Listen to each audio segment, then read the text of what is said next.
Hi,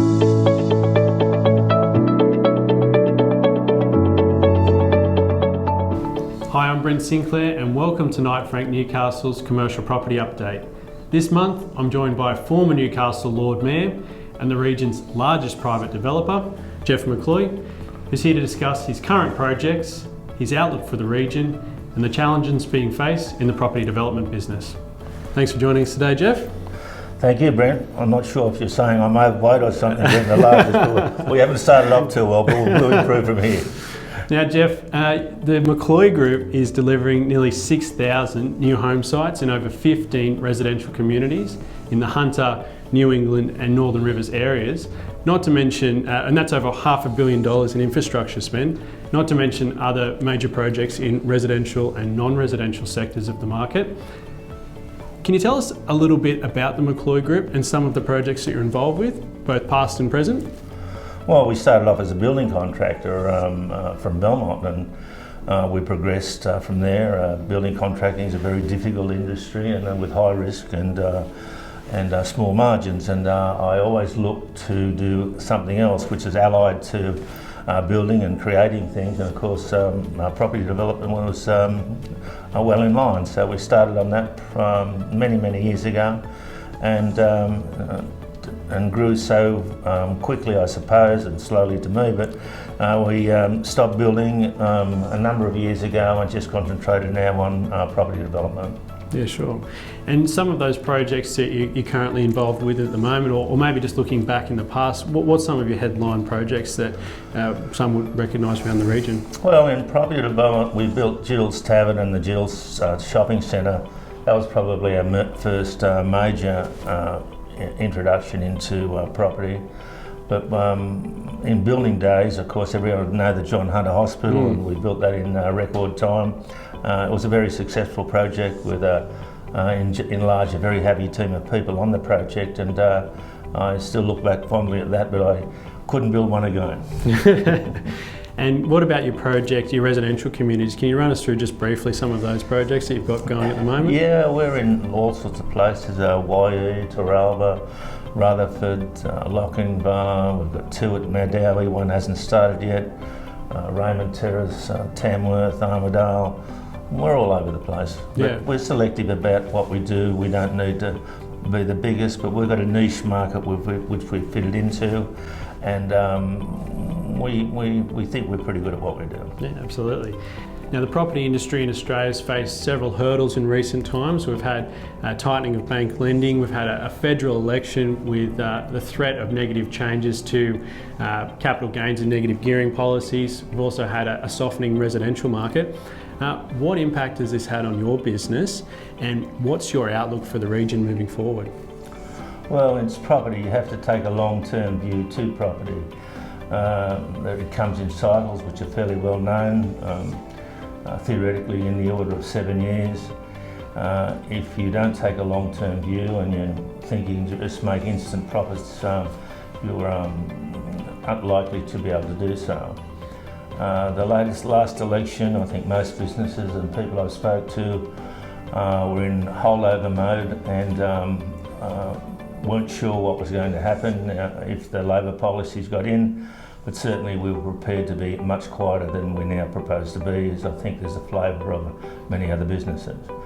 So it's a long-term view. The threat of a negative gearing removal, the threat of increase in taxation to capital gains tax are all a substantial negative to the industry, and it would have driven rent prices up and it would have slowed the whole industry down. Fortunately for many Australians, and it's a political thing to say, I know, but it's regarding the property industry, that didn't happen, and there's now some buoyancy. We've noticed in our sales, 2 months before the election, it really quite dried up. After the election now, we're selling land as we used to. So Great. That's about a summary. And your outlook for the region, how are we placed for the next 2 to 3 years? Look, it's really good. The Hunter Valley is growing, Newcastle's growing. I drove through the country yesterday to Maitland and such, and the activity up there is fantastic. There is no doubt that infrastructure, the that road that went out there to the west has been a great boon for this region. Always positive about it. It's a great place to live, and the more people we do get here, the more independent we can be. Mm-hmm. Yeah, sure. Great. Now, Jeff, over 50 years experience in a high risk, high reward industry, how have you managed not only to survive, but to grow your business at scale? Well, the first thing in real estate is you have to buy properly. If you pay too much, you're behind the 8 ball right from day one. Mm-hmm. So carefully considering your purchase is extremely important, but also in your purchase to try and see something where you can add value. Normal things when you're buying a house, if you can add value by renovating it, large property, if you can see different yields, you always have to look for that little quirky thing that sometimes develops in a project, and that's what we certainly do. But we don't see ourselves as risk takers in the such, because we do take the long-term view. Yeah, sure. And when we spoke last week, we spoke that your approach is looking at each project in isolation as its own. We make each project stand on its own feet in terms of the funding and its risk profile. We don't put everything in a hat and risk, so we make every project stand on its own feet and be accountable for itself. That way you can accelerate, you can bring them back, you've got all sorts of levers to proceed now, not proceed now, how you price it, how you don't price it, how much you market, how much you don't market. There are a lot of levers in this business, and you need to be able to use them all. Sure, and having a good team as well, and a good philosophy in business. Everything's about team. If you haven't got a good team and a dedicated team of people, you're not in business. Now, the McCloy Group continues to build a diverse property portfolio. What is next for the group? I can't tell you. We have a few major projects we're seriously looking at now. They're very, very complex. It takes some time.